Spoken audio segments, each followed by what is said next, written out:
Okay, so I'm yet again delighted to be joined by another fantastic Froome player. Jack, how are you doing? Hi Scott, how are you?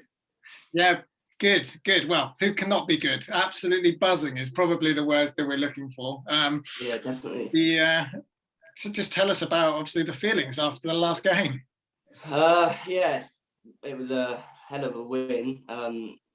Obviously we went in that being the underdogs, but ended up winning. It was a class win from the boys.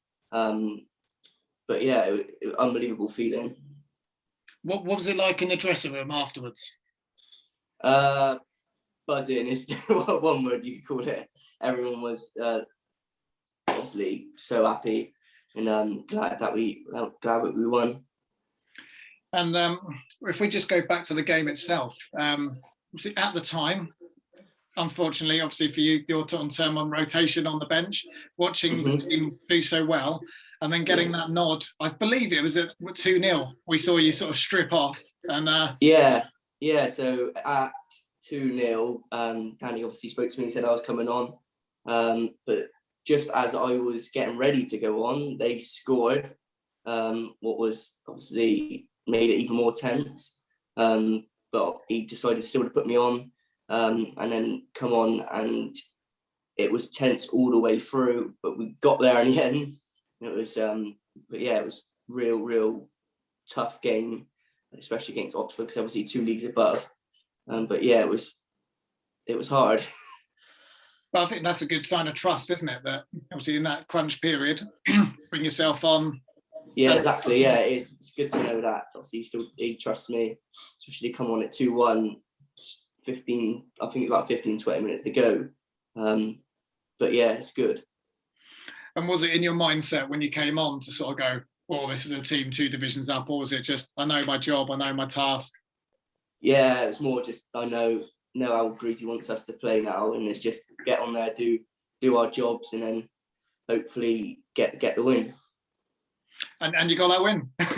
Yeah, exactly, got the win. So talk us through your feelings at full time and the sort of celebrations. Well, the celebrations after was pretty mental. It's been obviously a long time since we last played in our FA Cup, and we've done well. But obviously getting through this round as well, and now we're obviously against Bath City in the next round, what will be another really good game and a good draw for us, especially like a local derby. But yeah, everyone was absolutely buzzing, from the manager to everyone what played, subs, everyone. So in this modern world that we live in, I can imagine at 1 o'clock on Monday, a WhatsApp group was pinging around everywhere between. Yes, well, yeah, Simo was the first one. He always seems to be the first one to put it in there. I think he sits at home and watches. 30 seconds in, you know who he got, because Simo put it on the chat. Where were you at the time? I imagine you were working. I was just working. To be honest with you, I couldn't believe that we did get Bath City. Out of all the teams what's in there, and we end up with Bath City, what's 25 minutes down the road. But yeah, it's a hell of a draw. And really looking forward to playing in that game, especially at Twerton Park as well. Be very good game.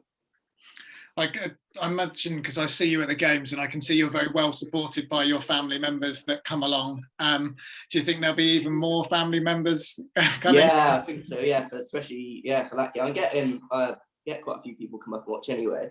I think the attendance has gone up since I've come to Froome. Definitely. But yeah, no, it's good. It's good to play at Froome, see everyone. A lot of people I know, a lot of my family and family friends come watch me. What's good. But yeah. So yeah, you mentioned obviously you're local. You're our only Froome player. You live in Froome, you work in Froome, which is great.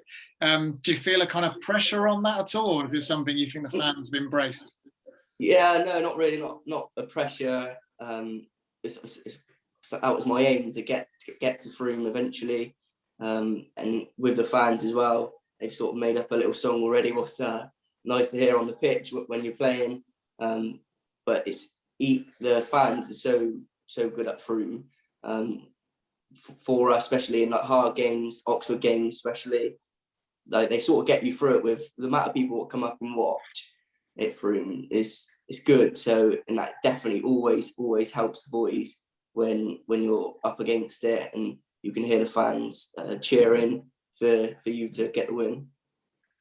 I'm a little bit worried to ask what the song is, just in case I've got the wrong one. But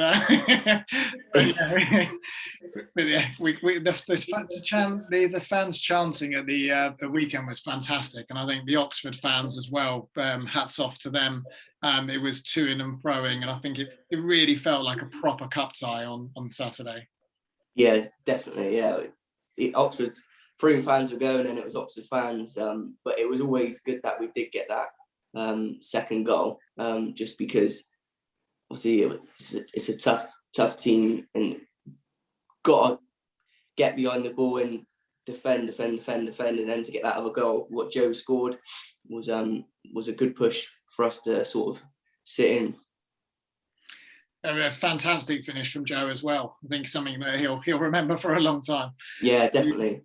So just looking back, obviously you mentioned sort of being from Frome. Obviously you started off with Frome Town Sports and playing with under kind of some of those fans that are singing your name now up in the stands. Is that a weird feeling? Is it something, because you played on that pitch for Frome Town Sports, I believe? Yeah, so it was we at Frome Town Sports, we played at Frome, like half and half with Frome. So when they were away, we were at home. Bit of a different crowd from Frome Town Sports to Frome Town, but yeah, it's good to see, especially playing under Billy Wright when he was at Frome Town Sports. He comes up and watches when here and then, so it's good to see him. And a lot of the fans I used to come along as well, so it's good to see all them and actually play for Frome Town. Yeah. So then your journey took you to Radstock and then on to Bradford. How was Danny there with your time at Bradford, or was that just after? No, so I went to Bradford just as Danny just as Danny left. I went to Bradford, so just missed him. But at Bradford, it was a good crack as well. When with the manager there, we obviously were doing really well, same as Frome at that point. When the season got cancelled, we were, I think, second or top, battling with Plymouth Parkway, and exactly same as Frome. They were obviously battling that out with Thatcham. But yeah, that is, I just missed Danny. Yeah. So how did the move to Frome come about then? Was that something that Danny had noticed, those performances for Bradford? I think he didn't actually come watch. I think he heard a lot about me, so he did give me a message and just say, did I fancy coming along to training with Frome, to see how I got on with the boys, and it went from there really. And then through pre-season, he was expecting me to go through pre-season games and see how I got on, but before we even got to the pre-season games, he asked to sign me. I think that's what I remember of the conversation as well, saying, I've got someone on trial without naming. Yeah. And then it was like, yeah, he's definitely signing. Yeah. Which is great. And again, I think it's one of those signs that you always see from Danny, that he supports the players coming through and sees people that potentially got on their way up in the journey into football as well. You kind of mentioned sort of playing on the pitch. Did you ever used to come to watch Frome as a kid? Yeah, so when I was young, I mascotted for a game for Frome, coming out on the pitch with the little Frome kit. What was a good memory. And then I've come up and watched quite a few times as I got older. I can remember at 18 years old coming up to Frome training and seeing Matt Smith. That's how must be getting on now, Smudge. But yeah, no, it was it's took me since 18 to get obviously from Radstock through to Bradford and then obviously to Frome now. And last season, obviously, you topped that off with a goal against Highworth. How did that feel, scoring for your hometown? Yeah, no, it's amazing. It's always a good feeling to score, get a goal for your team, especially for me, as I was just joining. It was quite soon into the season. What was always nice, gets you going, especially to hear all the fans cheer and speak to some of them after, saying it's first of many. We got to just, by this season, hopefully I can get a few more. It's not really, don't get many of the season, but when I do, obviously it's enjoyable. Well, I think Joe's just setting the bar now, isn't he? Yeah, Joe. Yeah, Joe's got one, so I've got to try and follow suit with Joe. So we also started the conversation and mentioned about you working in Frome as well. And if I've got this right, I believe you actually work for another carpet company or flooring company that isn't our sponsor. Yeah. So I don't know if I'm allowed to name names, but so I'll leave it blank. Lots of carpet places are available within Frome. Is that what you meant to say? But, yeah. But I just wondered if they'd ever tried to tap you up to get you across. Is that something as a transfer news? It should be. No. I've had a few offers, but as the business is sort of my family's, this one is sort of stay this side. But yeah, I did have offers, as you say, before obviously we opened a shop in Shaftesbury, and one coming over Warminster. So it's always nice for them to get in contact about going to there, but obviously family first as always. I didn't realise that would be a serious question. Sorry. Yeah. But so yeah, just looking back, and I know with a few of these interviews, I've tried to find out little bits about someone's name or something about you guys. One of the things that stood out was that you used to be quite a budding tennis player, I believe. So with the LTA, with Frome. Yeah. So when I was 15, I was playing for Frome, for my dad's team, and we were moving to the street team, but ended up folding for some sort of reason. I can't remember what it was, but then ended up playing tennis from 15 to probably 16, maybe 17, and then stopped and missed football too much because I completely stopped, and then got straight back into football again, playing for collegians, and obviously worked my way up through the teams. So you weren't sort of fancying yourself as a budding Emma Raducanu, and no, I should have stuck with tennis. I would have been making millions. Yeah, exactly. No, I definitely wish I was that good. Well, I could only say that, or quite honestly, if you'd done the same thing as her, and you'd now just won the US Open, as a football club, we'd be tapping you up for every bit of money. Yeah, definitely. We'd be like, Jack, come and sponsor us. We want your name. I think I would have heard it from not just from, I think that from a lot of places. Absolutely, I can imagine her diary has just gone mental. Yeah, definitely. But brilliant. Well, Jack, the last thing I was going to ask you is obviously like you're building your career at Frome, going in there. How are you feeling towards the season as an entirety, and how the team feeling? Is it something that they're very positive about? Or?